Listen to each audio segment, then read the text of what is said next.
Bonsoir à toutes et à tous, mesdames et messieurs, bienvenue aux 20h sur Equinox Télévision. À la une de cette édition, massacre de Ngarbou, Maurice Kamto exige une enquête internationale indépendante pour faire la lumière sur ces actes et les responsables militaires et politiques à l'origine de cette tragédie. Le président du mouvement pour la renaissance du Cameroun s'est exprimé 2 jours après les résultats de l'enquête commandée par le chef de l'État, Paul Biya.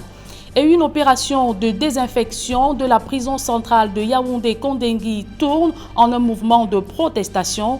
Des détenus entendaient ainsi exprimer leur colère sur les risques d'intoxication aux produits chimiques utilisés dans la chasse au coronavirus dans ce pénitencier. Voilà pour le sommaire.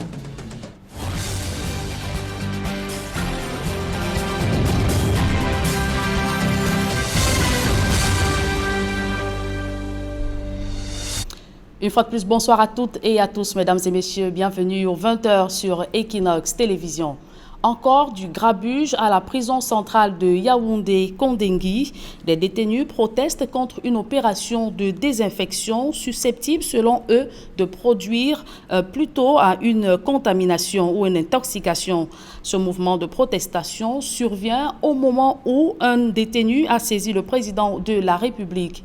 Incarcéré depuis 11 ans, Jean-Baptiste Nguini Efa, dans une lettre, dénonce la surpopulation carcérale dans ce pénitencier devenu un terrain fertile à la propagation du coronavirus. On fait le point avec Aïk Cyril.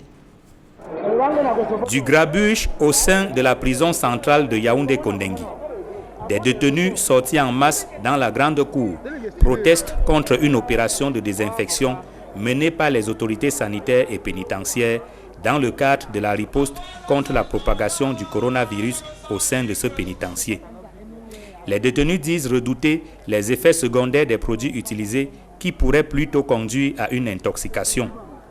En réalité, ils sont près de 5000 détenus pour 1500 places environ à Kondengui. Dans une lettre adressée au président de la République via le ministre d'État, ministre de la Justice, garde des Sceaux, Jean-Baptiste Nguini Efa, incarcéré depuis 11 ans, dénonce cette surpopulation carcérale. L'ancien directeur général de la SCDP affirme qu'à Kondengui, près de 3000 détenus sont en attente de jugement. Et pour ne rien arranger, ajoute-t-il, les tribunaux de Yaoundé prononcent au moins 100 détentions provisoires par semaine. La lettre de Jean-Baptiste Nguini Efa, qui date du 21 avril 2020, n'est que le prolongement d'une dénonciation qu'il avait faite il y a plusieurs années sur le trop-plein de la prison centrale de Yaoundé. Les conditions sont difficiles. Beaucoup de prisonniers souffrent effectivement. Quand vous mettez 4000 personnes dans pratiquement 1 hectare, vous voyez vraiment, on est les uns sur les autres. Il y a des jeunes qui sont par centaines dans des petites cellules de 16 mètres carrés. Vous pouvez imaginer toutes les déviances et toutes les maladies, tous les risques qu'il peut y avoir. Je pense qu'il faut que cela change. Dans la lettre que Jean-Baptiste Nguini Efa demande au ministre de la Justice de transmettre à Paul Biya, le détenu souligne qu'à la lecture du décret du 15 avril 2020 portant remise et commutation de peine, sur 800 condamnés définitifs, près de la moitié sont exclus par l'article 4 du décret. Sur 400 autres condamnés définitifs, près de 200 verront leur peine seulement réduite et ils resteront en prison. L'ex-DG de la SCDP affirme qu'en définitive, le décret du 15 avril 2020 ne permet de libérer que 200 détenus au maximum, ce qui ne résout en rien le problème de la surpopulation carcérale à Kondengui.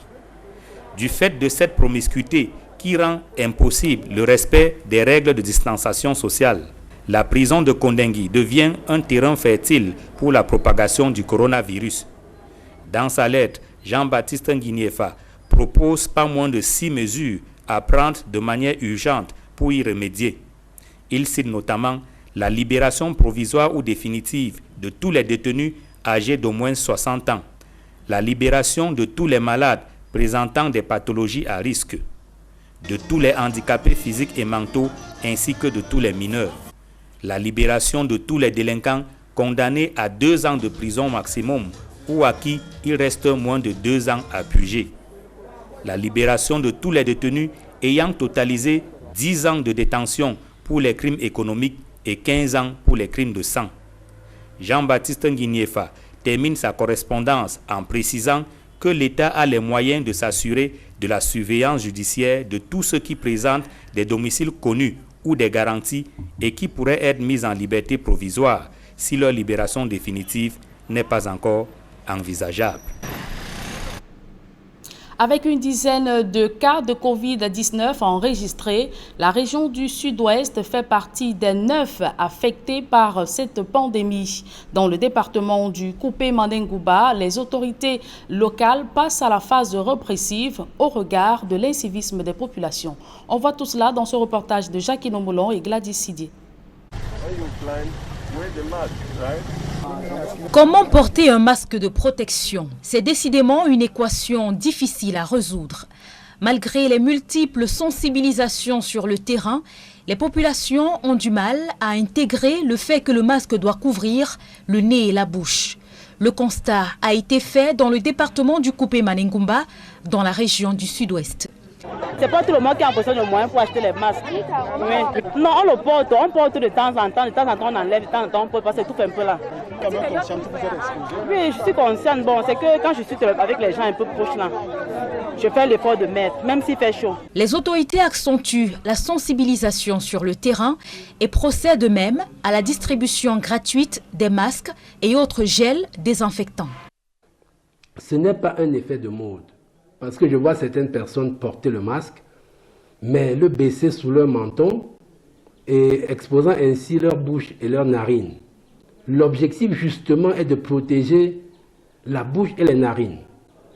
Donc nous allons poursuivre la sensibilisation pour que les uns et les autres comprennent que c'est nécessaire de porter le masque, surtout mais que c'est bien de porter convenablement le masque. Le personnel médical réitère que le port du masque est obligatoire pour limiter au mieux la propagation du Covid-19 et les populations devraient définitivement en prendre conscience. Il faut éviter de saluer les gens avec les mains. Pardon, il faut éviter ça. Ne touche pas les yeux, le nez et la bouche et lave les mains tout le temps. Et il ne faut pas faire les réunions qu'on fait les gens ensemble tout le temps.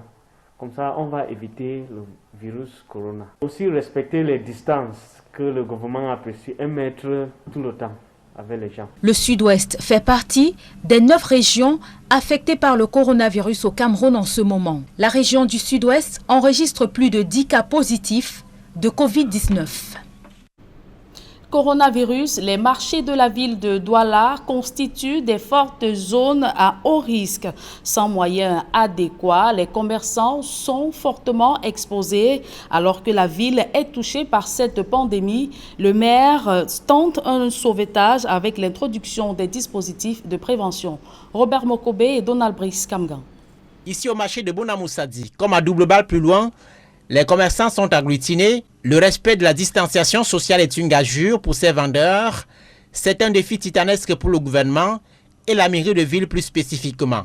À défaut des aménagements particuliers, 70 cubitonnaires comme celui-ci seront dans un premier temps installés dans les marchés, les grands carrefours et d'autres lieux de forte affluence. Nous allons installer dans les prochains jours à travers la ville et principalement dans les lieux publics, les marchés, les aires de stationnement des mototaxis, peut-être les entrées des hôpitaux, etc., etc. L'appui du Fonds des Nations Unies pour l'enfance renforce les petits points d'eau déjà opérationnels dans la ville, mais les besoins sont beaucoup plus importants en matière d'équipement de lavage de mains, concède le maire de Douala, qui prévoit de multiplier de telles actions. Afin d'aider les populations à respecter les mesures d'hygiène et le port obligatoire des masques, la mairie de Douala reçoit de l'Agence spécialisée des Nations Unies 2000 masques, 140 cartons de savon. Ce sont des actions qui, comme je le dis, vont permettre une meilleure prise de conscience de la part de la population sur les mesures barrières pour limiter la propagation de l'épidémie de Covid-19. L'un des principaux foyers du coronavirus, la ville de Douala bénéficie des appuis de l'UNICEF pour contrer la propagation de la maladie. Dans le cadre de son accompagnement des actions du gouvernement, 300 points de lavage de mains, 900 volontaires et agents de santé communautaire formés en liaison avec la Croix-Rouge et la délégation régionale de la santé. Et depuis la détection du tout premier cas de coronavirus au Cameroun le 5 mars dernier, notre pays compte à ce jour 668 cas de guérison. L'annonce est du ministre de la Santé publique au cours du point quotidien sur la pandémie au Cameroun. Le docteur Manaouda Malachi affirme que le protocole thérapeutique a été validé par le conseil scientifique et est administré au cas par cas. À présent, sur votre petit écran, les images de ce crime survenu ce matin dans la ville de Douala. Les populations du quartier New Deido ont découvert la dépouille du jeune Gaëtan Tekam, la trentaine, gisant dans une mare de sang. L'homme a été retrouvé égorgé sur son lit avec des lames de rasoir tout à côté. D'après des voisins, il aurait eu des échanges houleux ces derniers jours avec un ami à qui il devait de l'argent. Le défunt a été aperçu pour la dernière fois hier soir. La police est arrivée sur les lieux et fait les constats d'usage avant que le corps ne soit évacué. Je vous propose de suivre à présent le témoignage d'un voisin au micro d'Equinox Télévision. Bon, sinon, avec qui il y a eu un problème de tiraillement, quoi.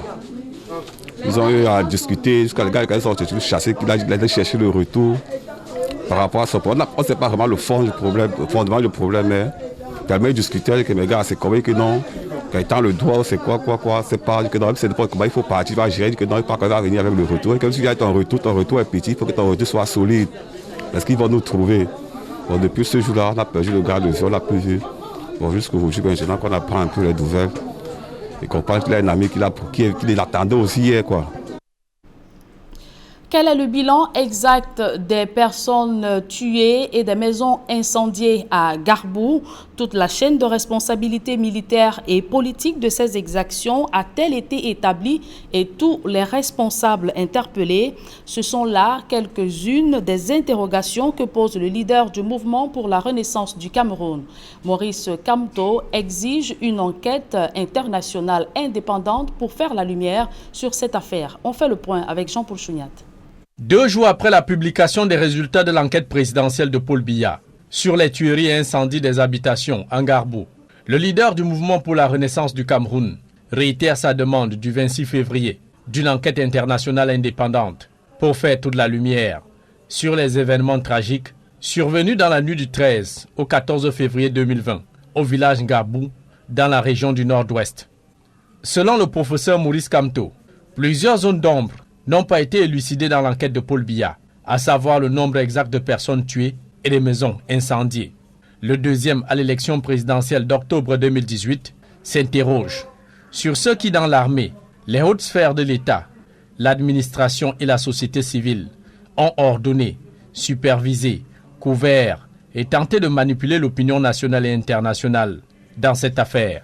De même, le patron du MRC veut savoir où sont passées toutes les personnes arrêtées au motif qu'ils auraient envoyé les images du massacre à l'ONG internationale Human Rights Watch.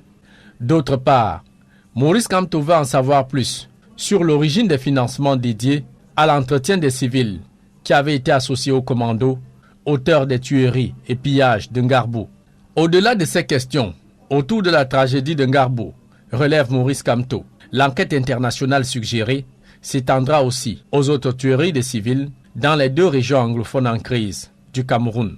Au finish, le communiqué de Paul Biya du 21 avril 2020 n'est ni plus ni moins qu'une manœuvre pour dissimuler l'identité des vrais responsables militaires et politiques qui ont commandité et exécuté les massacres de Garbou, conclut Maurice Kamto, le président du mouvement pour la renaissance du Cameroun. À sa suite, le président de l'ONG Center for Human Rights and Democracy in Africa se réjouit que le régime de Paul Biya reconnaisse les responsabilités des militaires dans les tueries de Garbou, tout en promettant un dédommagement des proches des victimes. L'avocat Félix Akborbalan-Congo exige aussi des audiences publiques ouvertes aux familles des victimes en prenant des dispositions pour leur transport et séjour à Yaoundé aux frais de l'État. Et à la suite de la publication du rapport de l'enquête commandé par le chef de l'État Paul Biya, Ilaria Alegrosi de Human Rights Watch, qui avait été critiqué pour ses dénonciations, s'est réduit dans un premier temps de la disponibilité du gouvernement sur la manifestation de la vérité sur les massacres de Ngarbou. Cependant, elle relève des non-dits dans ce rapport. Ilaria Alegrosi s'est exprimée hier soir au cours de l'émission Equinox Soir. Je vous propose de l'écouter dans cet extrait sélectionné par Jean-Paul Chouniat. Ce que le rapport de la commission d'enquête, par exemple, sur le massacre d'Ngarbou ne dit pas, c'est que la tuerie d'Ngarbou se situe dans un cadre plus large des violations des droits de l'homme commises par les forces de sécurité dans les régions anglophones, des erreurs qui sont répétées après ceux qui ont été commis aussi dans l'extrême nord, dans le cadre des opérations de sécurité contre Boko Haram. Le rapport de la commission d'enquête soulève des questions très importantes pour ce qui concerne la présence des civils armés ou des milices ensemble avec les militaires dans la même opération de reconnaissance. Quel est le cadre juridique de cela et qui porte la responsabilité de ces civils armés qui travaillent avec les militaires dans une opération de reconnaissance? Et toujours sur cette affaire de Ngarbou, Ilaria Alegrosi a indiqué la nécessité de lutter contre l'impunité des soldats indélicats et surtout de faire la lumière sur d'autres exactions dans les deux régions anglophones, de même que dans la lutte contre Boko Haram. Nous écoutons une fois de plus Ilaria Alegrosi. Il faut que d'autres cas qui ont été documentés d'exactions aient le même degré, le même niveau d'attention, de mobilisation et d'enquête qui a été réservé au cas d'Ngarbou. Human Rights Watch et d'autres organisations ont documenté beaucoup d'autres cas dans les régions anglophones, des exactions commises tant par les forces de sécurité que par les séparatistes armés ou dans l'extrême nord par Boko Haram. Il faut enquêter sur ces cas également. Il faut pour montrer qu'on peut remplacer la culture de l'impunité avec une culture de responsabilité. La lutte contre l'impunité pourrait représenter un pas important aussi dans la résolution de la crise anglophone. Arrêter, identifier, sanctionner les responsables des crimes peut lancer un signal très fort que les abus ne sont pas tolérés, peut apaiser les esprits et peut contribuer également à résoudre la crise. Parlons à présent de toute autre chose. La libération des prisonniers se poursuit sur l'ensemble du territoire national suite à l'application du décret du chef de l'État Paul Biya portant commutation et remise de peine. C'est le cas à Fumban et à Garoua dans le nord où les détenus n'ont eu de mots que pour dire merci au chef de l'État Paul Biya. On voit tout cela dans ce reportage de Mama Soufone, Olivier Tefo et Xavier Foka. À la prison principale de Fumban, où les locaux ont été au préalable désinfectés. Les premières libérations des prisonniers ont eu lieu, en attendant que l'étude des dossiers des autres concernés par le décret du chef de l'État soit bouclée. Dans la prison principale de Fumban, nous avons 84 libérés d'office et 126 bénéficiaires de ces remises et commutation de peine. À la prison centrale de Garoua dans le nord, ils sont 577 prisonniers à être concernés par le décret du 15 avril dernier. Après les travaux de la commission mise sur pied, une première vague a reçu le certificat de levée d'écrou. 24 dossiers ont pu connaître un aboutissement. Il s'agit du cas des mineurs, ils sont 17, du cas des femmes, elles sont 3, et du cas des détenus du tribunal militaire. Selon les autorités judiciaires de la région du Nord, 553 prisonniers seront encore libérés à la prison principale de Garoua et au moins 650 autres des prisons de Guidère, de Tcholiri et de Poli. Respect de la liberté de la presse dans le monde, le Cameroun connaît un recul de 3 places dans ce classement par rapport à l'année 2019. D'après l'ONG Reporters sans frontières, le Cameroun est passé du 131e au 134e rang suite aux menaces qui pèsent en permanence sur les journalistes dans le traitement des sujets sensibles, à l'instar de la crise anglophone, la lutte contre le terrorisme. Le climat de peur et d'autocensure ont fait perdre 3 places au pays de Paul Biya, fait savoir Reporters sans frontières.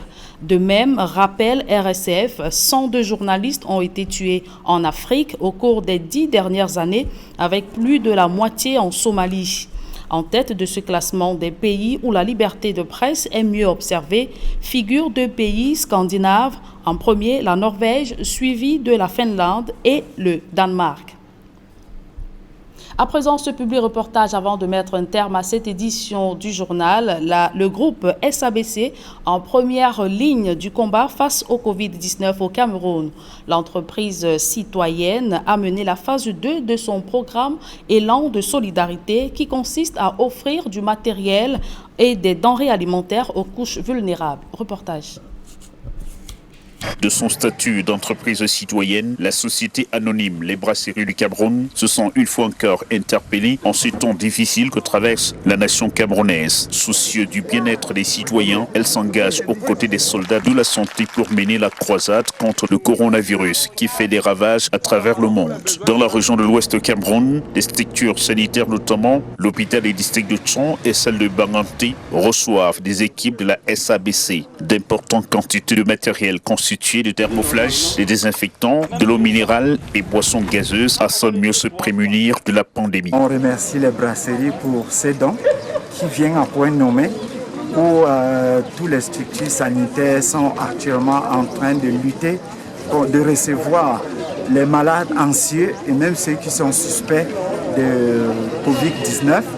Donc ceci, ça vient vraiment à point nommé pour venir aux malades et aussi pour protéger notre personnel. Le groupe SABC nous a fait les dons pour nous aider dans cette bataille. Cela signifie que tout le monde est impliqué et je suis vraiment content de savoir que cette entreprise SABC est à nos côtés pour renforcer les capacités de l'hôpital à pouvoir prendre en charge les cas suspects. Un autre lieu sensible, les prisons, les maisons d'arrêt ont également bénéficié de ces dons de première nécessité, notamment des consommables tels du riz et divers autres produits. L'appui que les brasseries du Cameroun nous apportent aujourd'hui vont davantage nous permettre d'implémenter au fur et à mesure cette mesure et aussi appuyer l'alimentation des détenus en cette période où les visites sont suspendues. Une action qui vient en appui à l'effort gouvernemental sur le front de guerre. Le groupe SABC, dans ma modeste voix, a tenu à mener une action, vu le contexte actuel du coronavirus, à apporter des appuis, des dons. Nous allons faire l'hôpital central de Tcham, la prison principale de Tcham, pour remettre du riz, des boissons gazeuses, de l'eau minérale vitale, du javel. Pour coronavirus, c'est un virus très dangereux. Nous sommes à l'hôpital de district de Baranté. Le groupe SABC est à leur côté et qu'ils veulent par leur manière chasser ce virus de Baranté. L'initiative est venue du directeur général du groupe SABC. Une fois de plus, le sens conforté, le prix qu'attachent les brasseries du Cameroun à l'humanitaire place la sécurité et le mieux-être de l'homme au centre de ses préoccupations. Comme dit le slogan, les brasseries, c'est vous. Groupe SABC, c'est vous. C'est vous. Merci. Mesdames et messieurs, c'est avec ce public reportage que nous mettons un terme à cette édition du journal. Merci de l'avoir suivi. Retrouvez juste après Duval Fangwa et ses invités pour la suite de Equinox Soir. Duval. Gilbert Bissay, encore un mouvement à la prison centrale de Yaoundé-Konigui. Il faut dire Duval Fangwa que des détenus de ce pénitencier n'ont pas manqué de manifester ou d'exprimer leur colère au cours d'une opération de désinfection de ce pénitencier. Ils estiment être exposés à une intoxication aux produits chimiques utilisés au cours de cette opération. Et vous le savez, ces détenus qui la dernière fois ont manifesté justement après la découverte ou l'annonce de 4 cas ou 4 détenus des leurs contaminés au coronavirus.